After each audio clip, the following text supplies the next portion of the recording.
Welcome to our tutorial on how to archive an email on Gmail using your PC, especially with the latest updates. Archiving emails is a great way to declutter your inbox while keeping important information accessible. Let's dive into the steps. First, open your web browser and go to gmail.com. Make sure you're logged into your account. Once you're in your inbox, you'll see all your emails listed. Next, locate the message you want to archive. You can scroll through your inbox or use the search bar at the top to find it quickly. Once you've found the email, click on it to open it fully. Now, with the email open, look towards the upper left side of the screen. You'll see several icons, including the reply, forward, and a few others. Among these, find the archive icon. It looks like a box with a downward arrow. This is your key to archiving.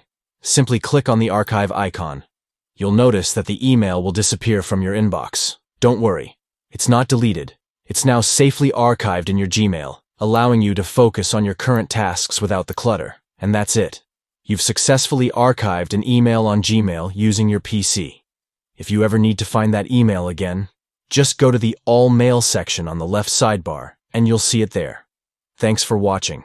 If you found this video helpful, don't forget to like, subscribe, and hit that notification bell for more useful tips and tricks. Happy emailing!